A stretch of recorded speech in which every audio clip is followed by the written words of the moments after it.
Welcome back to Becoming. Today we are talking red flags. This was a question posed to us by so many listeners, and the reason why it's important is because red flags can often indicate really harmful or toxic behaviour, and people need to know whether it's enough of a justification to leave the relationship.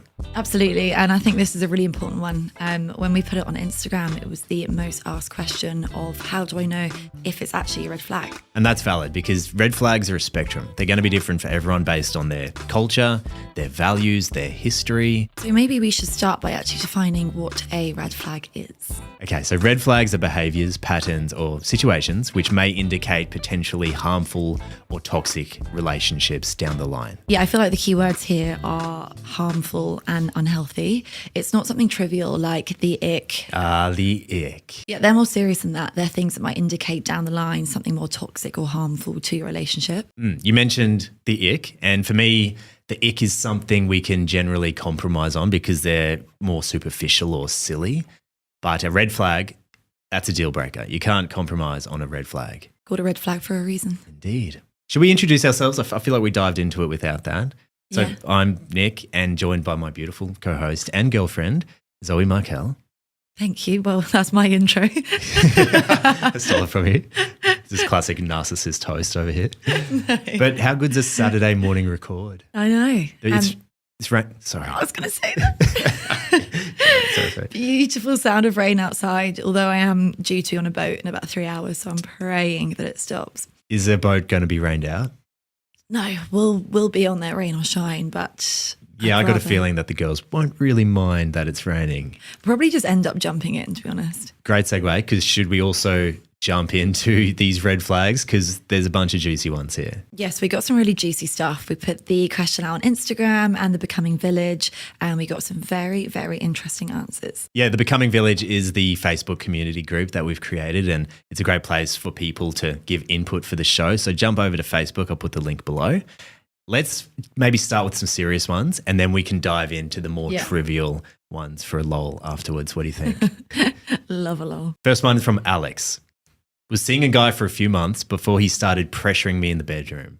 He sort of guilt-tripped me into intimacy and sexual activities without proper communication. Oh, I agree with Alex there. That's a huge red flag. Yeah, for me that represents manipulation, which is super toxic. Guilt-tripping someone into sex is a violation of consent and a violation of their boundaries, and it really boils my blood when men do this. Do you remember when your friend had that story where she went back with the guy on the first night? She put her boundaries up, said, no, don't want to do anything. And he guilt-tripped her and tried all night to keep pushing it. Yeah. And she was very clear, I'm coming back, but we're not doing anything. And he understood that, but then the whole night was trying. She barely slept. And then he even tried again in the morning when they woke up sober. And I'm just like, there's no excuse for that. There's no excuse for that. And I'm so proud of her for having a stern word to him and calling him out on it. Yeah, she did. I'm proud of her the next And do you day. remember- Gave her a piece of her mind. Yeah, and when he was called out, he was suddenly the nice guy and wanted to make it up to her and stuff. And I was just like, no, strike one. You're out, son. But yeah, there's so many red flags around intimacy. It's a good chance to dive into that, I think. Yeah, I think sometimes in relationships, sex is used as a leverage and as a tool, and it shouldn't be. And it should be this mutual lovemaking thing. And when people use it to manipulate someone else or punish them or hold things back, then that's when there's a big problem. Yeah, it goes from mutual love to a toxic thing where people are using it for leverage in the relationship, and that's quite unhealthy. So in the early stages, if you notice any signs of that, that could be an indication that it's potentially going to be a harmful behaviour moving forward. Yeah, you certainly shouldn't see that at the beginning. Not to say that all intimacy problems are a red flag. I think if there's differences in expectations around frequencies or preferences, those are things that could probably be worked through and sure. You can form a compromise with your partner. Yeah. But those big ones, like when it becomes a manipulative and toxic behaviour, that's when you should probably put your foot down. Huge red flag. Red flag. Red flag, you're out. So up next, we've got Claire, and she says, 2 guys in a row on Hinge asked me to come to their house for the first date. Oh. Red flag. Okay, to play devil's advocate, what if they created a really nice dinner. They recreated a restaurant. They got the red wine and Yeah, like, yes, that's lovely. But I think also from a safety point of view, as women, it's scary to have not met someone and to go around the house when you don't know they could lock the door and do anything to you afterwards. I think that should come at least second date once you've met them, always on a sort of neutral, mutual ground. Is it neutral or mutual? mutual. Mutual ground. No, neutral. I think it can be both. Yeah, I'm not sure. But, Anyway, and then, time to bring someone back for whatever reason. And I think also if a guy's asked you to come out on the first date, it just sends signals of, I want to bed you. it immediately signals that they have one thing in mind. Yeah. And it's just lazy from the guy as well. Put some thought into a date. It's not that hard. Saying come round is so lazy, and it just shows us what you're They really may as wanting. they may as well send a text, you up. Yeah. Say we're on the same level here as you up. Okay. Have you had any friends who Oh, yeah. I won't say her name because she'll kill me. But one of the girls went back to this guy's house. I think it was like second or third date in, and he offered to go back to his. So she was like, great. Lived on his own. And the moment she walked in, she said the place was a pigsty, and not just untidy. She's like, I could see past that, but it was filthy, like dirty. She was scared to sit down. All the cups had like mouth marks over them, and she was like, I didn't even want to touch anything. what the wine glasses got other person's lipstick on there? Hadn't bothered to clean them. Probably last date's girl. Nasty. Anyway, they had a few drinks, and she did really like him, and we thought he had a few green flags, and so she ended up staying but made it clear nothing was going to happen. But then she had to leave because she got into the bed and she said it absolutely stank. There was crumbs in there was stains. She was like, I couldn't even put these sheets on me, they were like almost crispy. And I'm just like, what sort of guy? And also he was in his 30s, like he's not straight out of uni, He should still know learning better. Gross. That's disgusting. Don't invite a woman back if that is what you're living in. One of those ones where you go to flip the sheet and it just cracks in half. Yeah, God knows what juices were on there. But she God. was like, she had to make an excuse, like, I'm not feeling well, because she's like, I actually think I would catch something from sleeping over. Yeah, I think I'm just going to catch herpes by sleeping in this bed. Yeah. So hygiene. What is wrong with Simple. people? Yeah. Massive red flag. If you can't look after yourself, you can't look after anybody else. Yeah. Is asking someone to your house for the first date a red flag or a compromise? Red flag for me. You? We can be different. I think it's a red flag. In those early days, you've got to you do have to make assumptions based on the information you're getting, and you've got to make calls early. If your gut's telling you this guy just wants one thing, he's not prepared to make any effort for me, Yeah. that's a red flag for me. Yeah, exactly. Okay, moving from one divisive topic to another, Yeah. money. Now, this is a great one from Samantha. Weird patterns with money, like making weird comments about money or never letting you pay or always making you pay. Yeah, this is a massive one because money-related issues are a significant factor in divorce. And I think they're the second most leading cause of divorce behind infidelity. Oh, wow. Okay. Important topic then. I'm fascinated by money mindset, and I do think if you're on a different money mindset page to your significant other, it's going to create massive problems down the line. Yeah. For example, if one's a spender and one is a saver, you're always going to be clashing about what you're doing with your money. Isn't that us? It is a little Saver, bit us. spender. Normally it's the other way around in a relationship. I've just used this podcast as a platform to express some resentment. No. I mean, we're different, and that's what I love about us. But we're in the same ballpark. If people are in a completely different ballpark, it's going to be really tricky. Yeah, no, totally. And also if one is just throwing their money away, going to the pokies or, out every weekend spending it on booze and what other things, Yeah. and one is really trying to save for a future together, I think, I've got mates who hide their sports bet account from their wives, and they don't tell them how much they're gambling Really? and stuff like that. And, it might be subtle and they might not be gambling much money, but just those little dishonesties around money can manifest into something more. So a red flag for me, or maybe it's a bit of a nick, I'm not sure, is when guys there's a spectrum when they can't stop talking about how much they earn and all the things they can afford or they've got. It's like there's confidence and there's arrogance and there's just completely showing off your money, and it's just like it's so superficial. Yeah, if they're obsessed with financial status, probably indicates insecurity. The other end of the spectrum is when you know, you don't have to have a lot of money, but at least on first dates, go half at least. Wait, we don't always expect men to pay for the full bill now. It's nice. Some girls like chivalry, but at least go half. And that leads me onto a story. Another one of the girls, actually. Yes, please. Actually, it was the same girl. She had a couple of rough dates in a row. So she met a guy and they went to Mamsan in Bondi. Lovely date spot, few drinks, few sort of tapasy bits. And when it came to the bill, he was like, I haven't been paid yet, but I do tomorrow. So it's okay if you grab this and I'll transfer you. She was like, oh, okay. It was a bit weird, but like, you know, we were getting on really well. He seemed really honest. So I thought nothing of it. And then I thought the date was ending there and he suggested, let's go out for cocktails. And because we were getting on, she wanted to go. But then she's thinking, you know, well, I'm obviously getting this. And he just kept saying, I'll transfer you as soon as it hits in the morning. I've messaged my manager. She believed him. Anyway, so they went for more cocktails. They had a kiss, went home separate ways. And in the morning, she went on to message him to say she had a lovely date and he blocked her. And she probably spent about $500 on this guy and he completely ran away, never to be heard of again. Wow. Isn't that mean? That's the ultimate ghosting. Yeah. Not even a ghost, But but it's then theft. ghost and thieving. He stole from her. Thieving ghost. Yeah. Yeah, that's not cool. Yeah, back to your point, I think either end of the spectrum is not healthy. To be really flashy and showy with your money, indicating that you're probably really insecure, but then to be overly cheap indicates that scarcity mindset as well. Yeah. And it shows that people aren't working on their money mindset. Yeah, We've all got it. work to do on our money mindset. Yeah, 100%. Okay, this next one is juicy. So from Amy, things were going okay with the guy, but always felt a bit off. Curiosity got the better of me, and so I checked his followers, and he followed a disproportionate number of Instagram models. And then when I went to their page, I saw his likes on their post and even some creepy comments about how hot they were.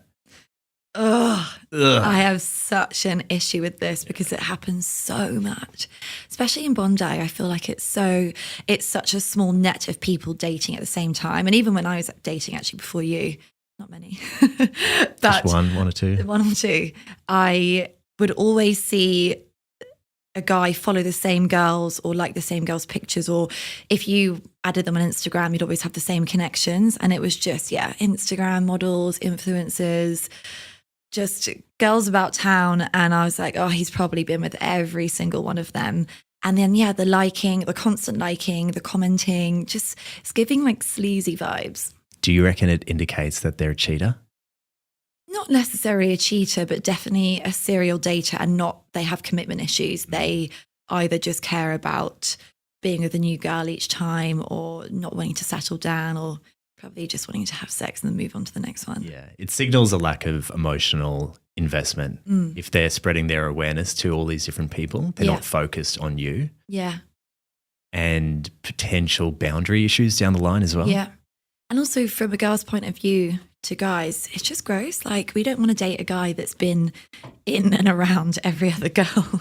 And I think also if you ignore those problems or red flags up front and go into a relationship with someone that is still doing that, it will only get worse. I was chatting to a girl I know, and she was saying that she needs to bring up with her boyfriend that she keeps seeing him like girls' pictures. And we're not talking of, group things, wholesome things. It's the bikini shots, it's the gym selfies, and it's like, for her boyfriend to be doing that, it's just giving the wrong impression. It's micro cheating. No respect for your partner either. Exactly. And so we just said to her, like, I think definitely you need to raise that. And he classically defended it, being like, it's nothing. I like everyone's pictures. And she was like, well, but you don't. And it's always the same type of pictures. Yeah. And I just think those conversations need to happen early on. You can't just think it'll get better. Especially if he's liking an influencer's pictures, like she's probably receiving thousands of them. Yeah. If he's deliberately telling her that he's interested, like leaving a little breadcrumb, and the fact that he's saying it initially and giving it his interest is enough. You need to be committed emotionally to your woman, and it is for me, it's a real violation of trust and boundaries. Yeah. Okay, this next one's really common, I feel. From Tim: minor, very subtle attempts at control, weird comments about your friends, which may be building them up to wanting to cut off your friends. So little minor attempts at control that might come up in the first or second date, where they're really sort of encroaching on your world and on your values and your friends. where love bombing comes into this is a red flag at the beginning is if you're dating or talking to someone and they are going so hot and fast and God, you're amazing. I've never felt a connection like this, wanting to see you all the time and just, at the beginning stages. Happens a lot to you. Clearly. It's so amazing. Kalinda. Oh yeah, side note, we went and saw Wicked and I was watching this thing with Zoe next to me and I'm like, Galinda? Fucking hell, I've been dating Galinda this whole time. I think that's a compliment. It's a compliment. I love Ariana. She's clearly a narcissist, but yeah, she's great. Great. No, just your little princess tendencies are so funny. I do have a crown tattoo on my foot, so. Bring it out. No, you don't have to. Bring out the feet. People are going to love I know, this. I'm trying not to get my feet in it. So that was when I was a cheerleader at uni and we went on tour. I can't quite remember. My nickname is Princess, which is, yes, common theme here now. And we all got tattoos and I got a crown. You shall be known as Galinda. Look at my Galinda. Back to the question. I think if you're making comments about their friends and doing those subtle hints at control, it's indicating perhaps they're trying to isolate you. Yeah. When someone can get isolated in a relationship, it's really dangerous. Yeah, and I think that's where love bombing comes in because they are trying to manipulate you through words and through actions and cutting you off from friends, family. Yeah, it's like manufactured, it's not genuine, and it's just a way to pull you in and then poof. Off they go. They've gone. Very dramatic. So is subtle hints at control in the early stages a red flag or a compromise? Massive red flag. Interesting. I'm going to play devil's advocate and just say potentially a compromise because you could talk to them about it and say, look, bruh, stop trying to control me. But you shouldn't have to talk to them. That's a huge red flag. Red flag. I mean, if... Flip-flop.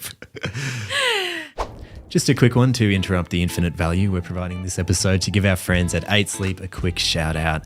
Do you remember when I wasn't sleeping well? Oh, yes. A couple of months ago, I just could not string 2 good sleeps together. It was actually genuinely affecting my life. Yeah, you were grouchy, you woke up and you couldn't get out of bed, and then throughout the day you were just felt that you weren't your full self. I just didn't have that spark. And it actually started affecting my mental health a bit because I was fearing that this is just a part of getting older. My dad suffered from really bad sleep and he ended up getting sick, and I almost felt I saw like 20 years into the future that was just going to be my life now. And then we got the 8 Sleep. So the way the 8 Sleep works, it's a mattress cover that goes over your existing mattress and it pumps cool and hot water through the mattress to regulate the perfect sleeping temperature throughout the night.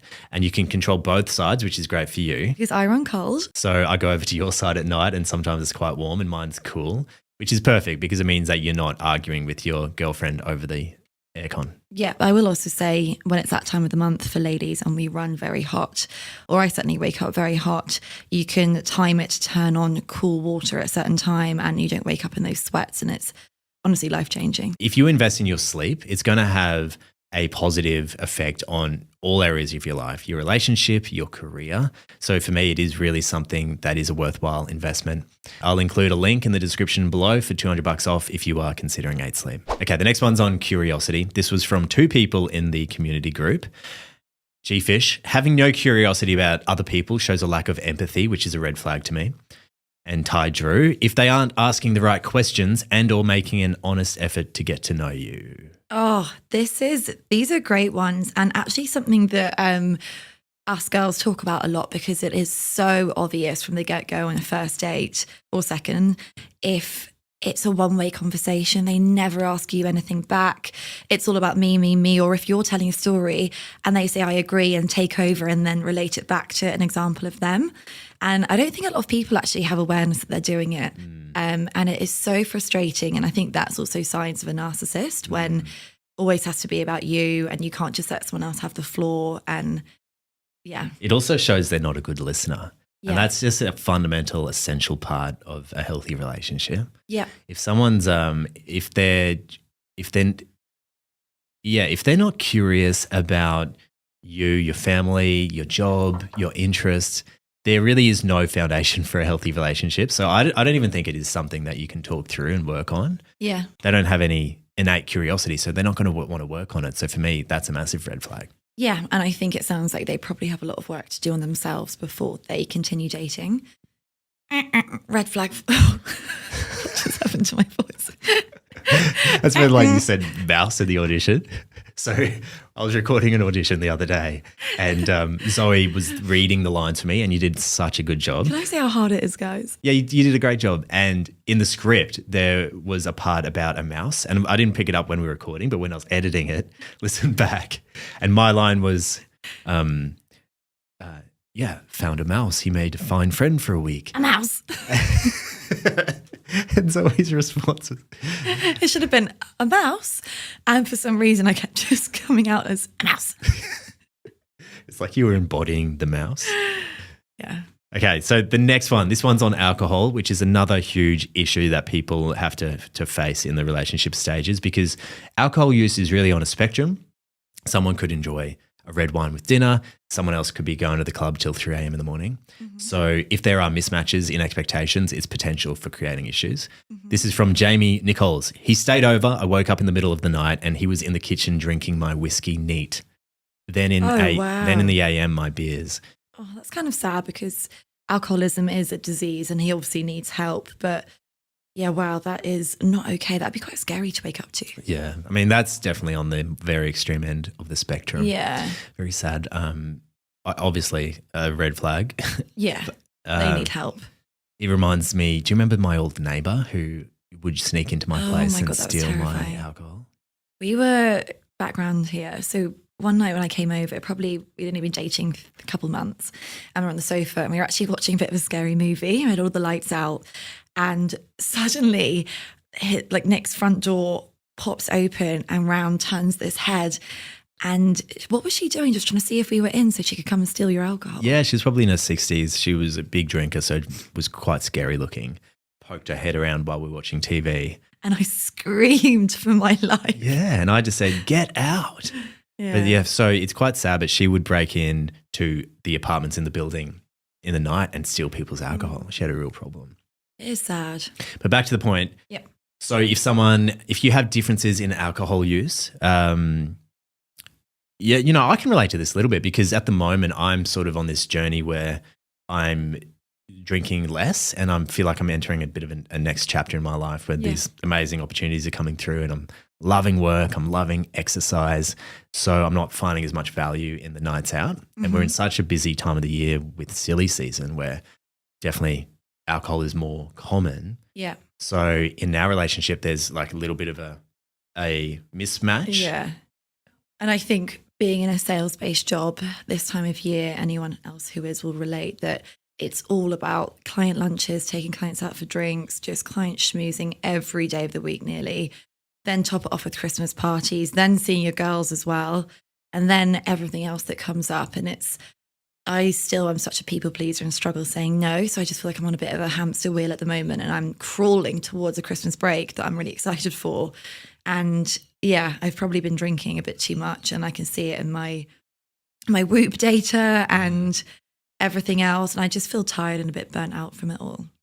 So for us, it's been a compromise to find a middle ground. And granted, it is a bit of an outlier in the year where we are drinking more than usual. Yeah. But I guess the compromise would be, have a big weekend and then on the Sunday, make sure that we go to the beach or do some healthy stuff. Yeah. And even we talked about in early next year, when we've got a chance, we'll have a booze-free break where we really focus on rebuilding those healthy habits. And to be fair, like our habits are still really healthy. Yeah. And the booze isn't a huge thing. It's just restoring that balance, I think. Yeah. Yeah, we'll still always make sure, like if we go on a Saturday, on a Sunday, that we get up and exercise, go for a walk, get outside.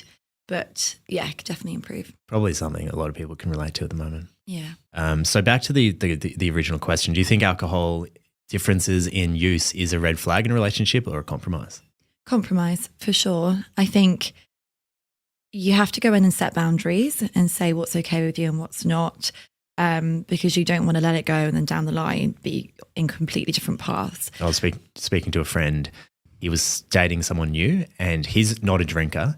And she said, "Oh, will my drinking bother you?" And he said, don't have a problem with you drinking as long as it doesn't impact our relationship on Sundays with hangovers and stuff. And I feel like that was a good compromise. Yeah, it reminds me of my best friend actually. Her partner doesn't drink and she still does. And obviously they've compromised a bit to meet in the middle.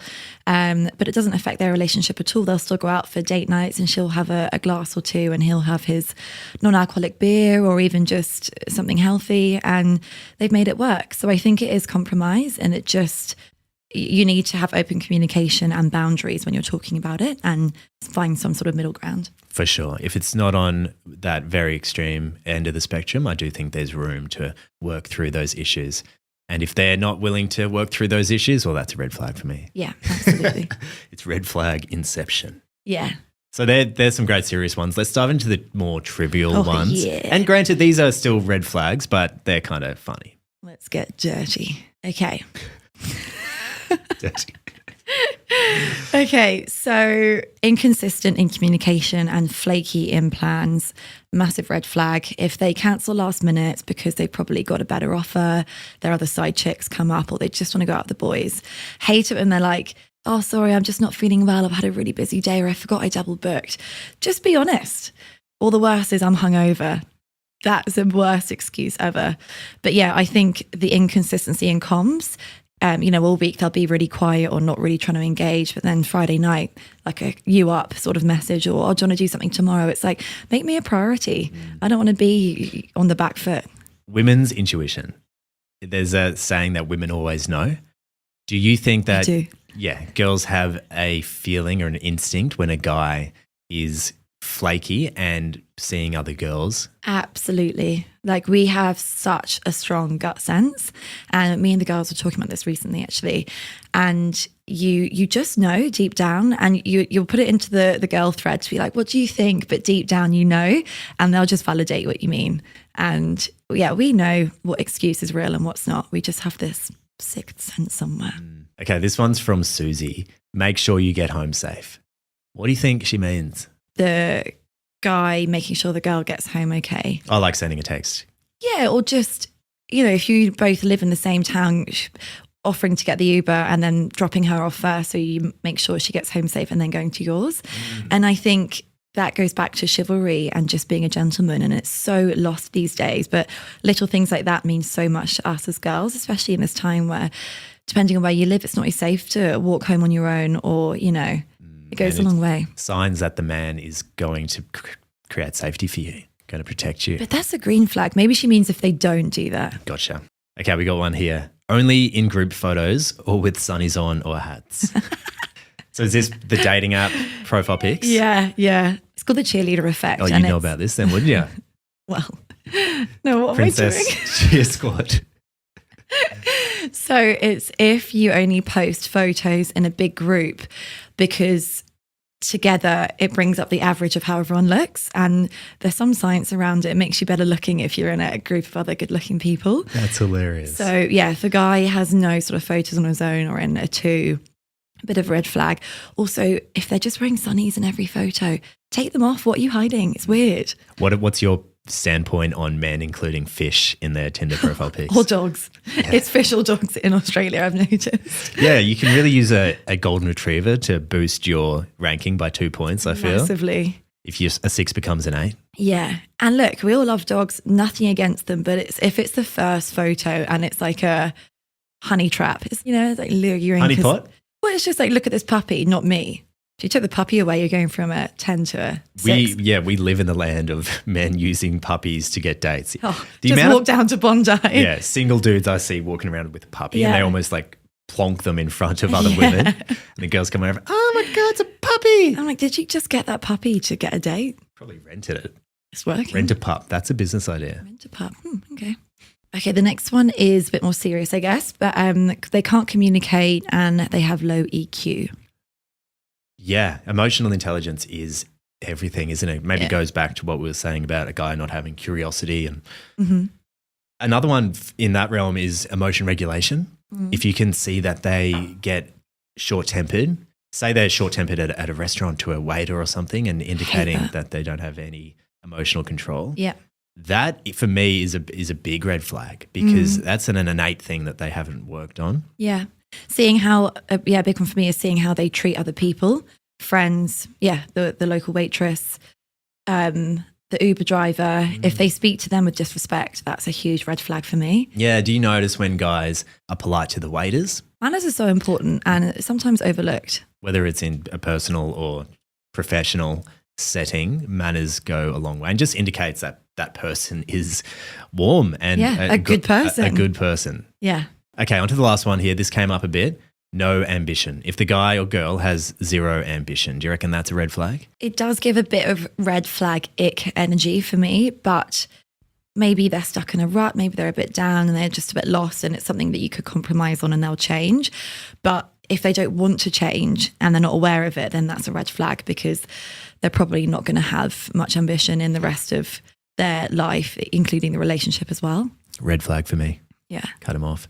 Because you're looking for a life partner. You're looking for a great mate, right? Yeah. And that person needs to have ambition to create a life that's aligned with you and a life of their dreams. And if they don't have ambition, it's going to be really hard for them to be fulfilled, for them to reach prosperity, for them to create a loving environment for their family. Yeah. I do think it's something people can work on, but they need to work on it before they arrive at the day. True, yeah. Which makes me think, and this is a shameless plug for the program we're working on at the moment, it's called Becoming Magnetic in Dating. Woohoo. Yeah, I think it's come at a good time as well. You know, the dating world is rough right now. Hearing from friends, it's so hard to meet someone and, you know, people aren't ready. So I think it's getting people to a point they're the best versions of themselves going into dating.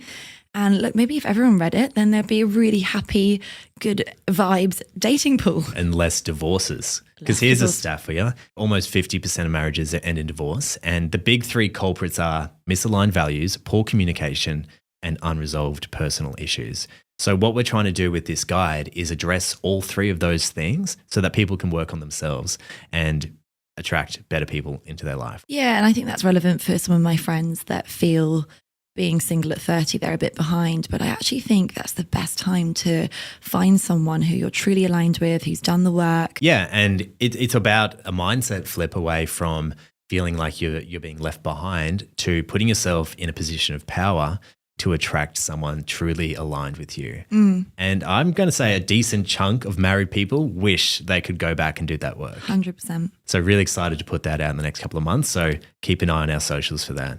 Early 2025. So babe, we better let you go because you're off to a boat. Got to get ready for my boat. And before I let you go, this is an unsponsored thing, but I want to shout out my friends Corrective Culture. They've been on the podcast and they've put out this amazing product called King. Now, as a man in his 30s, the biggest thing I've noticed over the last couple of years is just a decrease in testosterone. And this is something I've spoken to all of my friends about. That might manifest by getting out of bed a bit slower, having a few more aches and pains, or just having less ambition throughout the day. And I've spent hundreds of dollars on supplements to try and boost my T levels. This is the only thing that has actually made a difference for me. It's called King, and it's got 3 ingredients. It's very simple.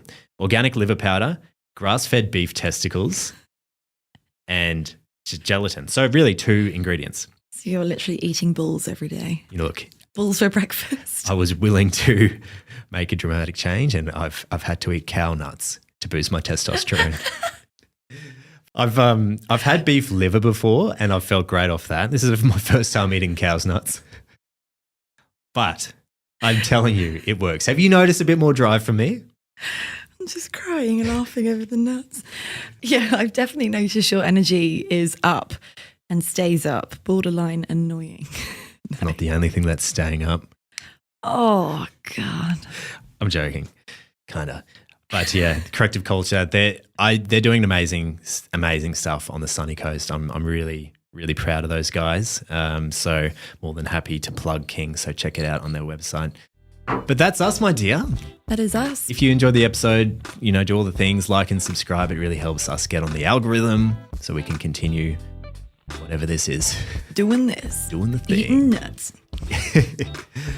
I love you, darling. I love you.